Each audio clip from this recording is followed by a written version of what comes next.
আত্মা তিন প্রকার, এক হচ্ছে সুস্থ, দুই হচ্ছে অসুস্থ, তিন হচ্ছে মৃত। সুস্থ আত্মা কাকে বলে? হিংসা নাই, বিদ্বেষ নাই, শিরিক নাই, বিদআত নাই, অহংকার নাই, সুস্থ আত্মা।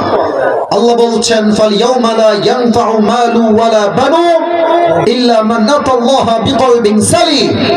কিয়ামতের কঠিন ময়দানে ধন, সম্পদ, অর্থ, নাথিং উইল ওয়ার্ক দেয়ার, কোনো কিছুই কাজে আসবে না। সেই দিন যার আত্মা সুস্থ ছিল তাকে জান্নাত দিবে একজন। আওয়াজ দিয়ে বলেন সবাই, তিনি কে? আসলে কি জানেন, বাংলাদেশের মানুষের মধ্যে যেই পরিমাণ হিংসা আছে অন্য দেশে সেই পরিমাণ হিংসা নাই। তার প্রমাণ দেখেন। আপনারা সবাই তো শুনলেন মিজানুর রহমান আজহারি হুজুরের কথা। আমার মনে হয় এই মানুষটাকে নিয়ে যেই পরিমাণ ট্রল বাংলাদেশে হয়েছে, এই যে কয়েকদিন আগে দেখলাম, নেতার নাম বলতে চাই না, দল নিয়ে আমার কোনো মারামারি নাই, উনি বললেন যে কোথাকার কোন আজহার মাজহার, নামটা বলেই ফেল। দুদু সাহেব, দুদু খান, আপনি মানুষ হন, আপনি দুদু খেয়ে মানুষ হন। আপনার মতো নেতা আজহারিকে সারা জীবন গালি দিল, আজহারি ২০ পয়সা সম্মান কমবে না কিশোরগঞ্জের ভাড়া আমার। এত হিংসা করে কি লাভ? আপনারা হিংসা করতে করতে করতে আজকে আজহারিকে মাটির থেকে আকাশচুম্বী জনপ্রিয়তায় পৌঁছে দিয়েছেন, ঠিক কিনা বলে? হিংসা করে লাভ নাই। যার সম্মান আল্লাহ বাড়াইতে চায় তার সম্মান কেউ আটকে রাখতে পারে না, ঠিক কিনা বলে? এক হচ্ছে সুস্থ আত্মা, দুই হচ্ছে অসুস্থ আত্মা। এটা বোঝাবার জন্য আমাকে ঠান্ডা মাথায় কথা বলতে হবে, আপনাদের সবাইকে ঠান্ডা মাথায় শুনতে হবে। আমি কিছু প্রশ্ন করছি, বুঝে উত্তর দেন। আজকে কি বার?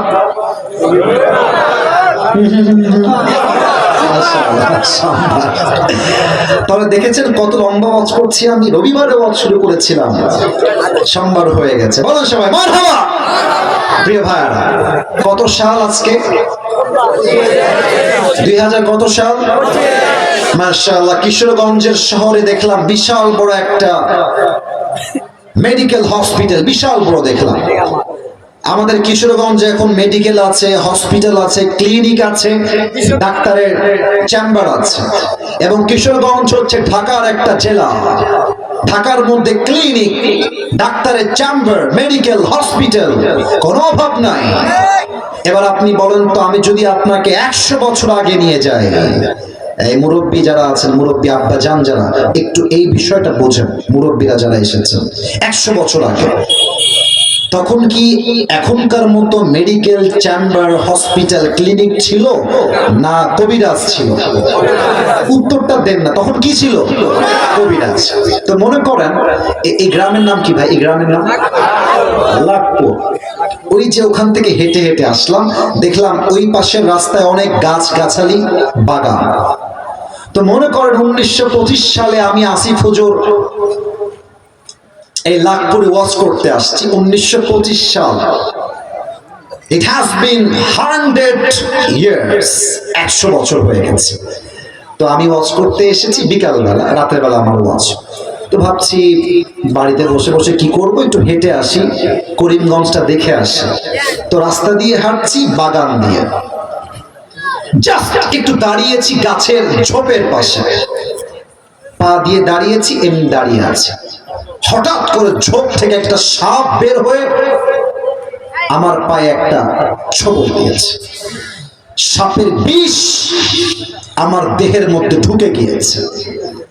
কমিটির ভাইয়েরা পেরেশান হয়ে গিয়েছে, হুজুর তো আজকে রাতের বেলায় ওয়াজ করবে, হুজুর সাপে কাটলো কেমন করে, জলদি নিয়ে দৌড়াও কবিরাজের কাছে।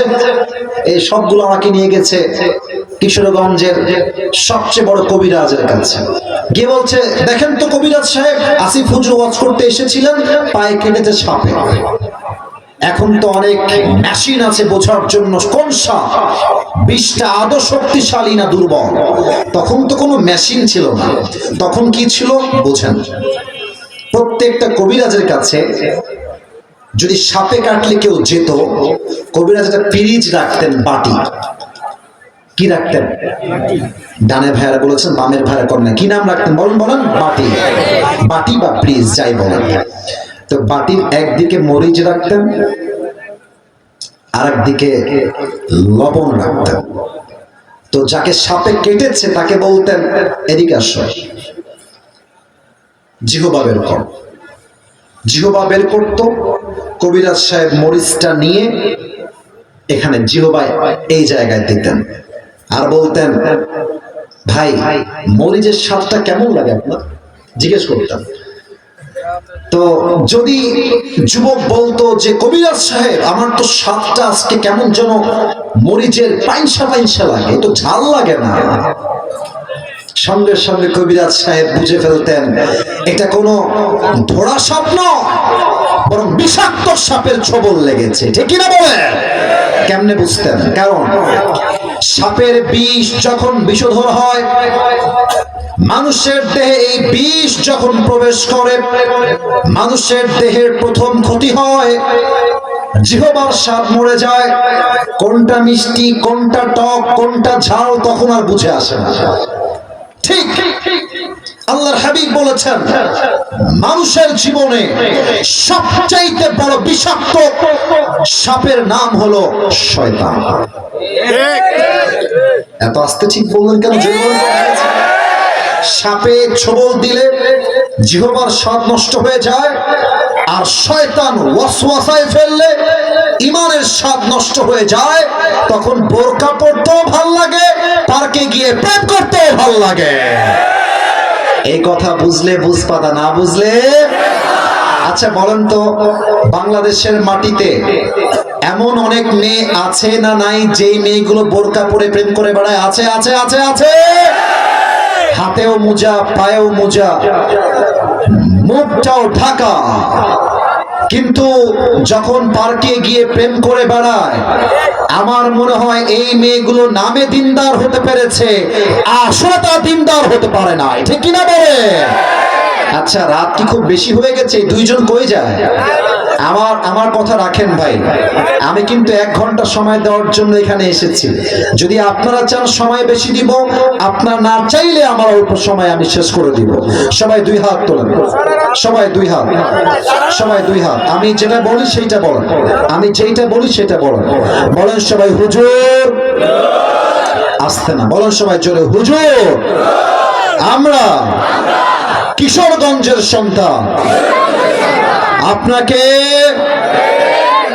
আস্তে কথা বললে কেন? বলেন সবাই, আপনাকে ওয়াদা দিলাম, দোয়া না করে আমরা কেউ উঠে যাব না।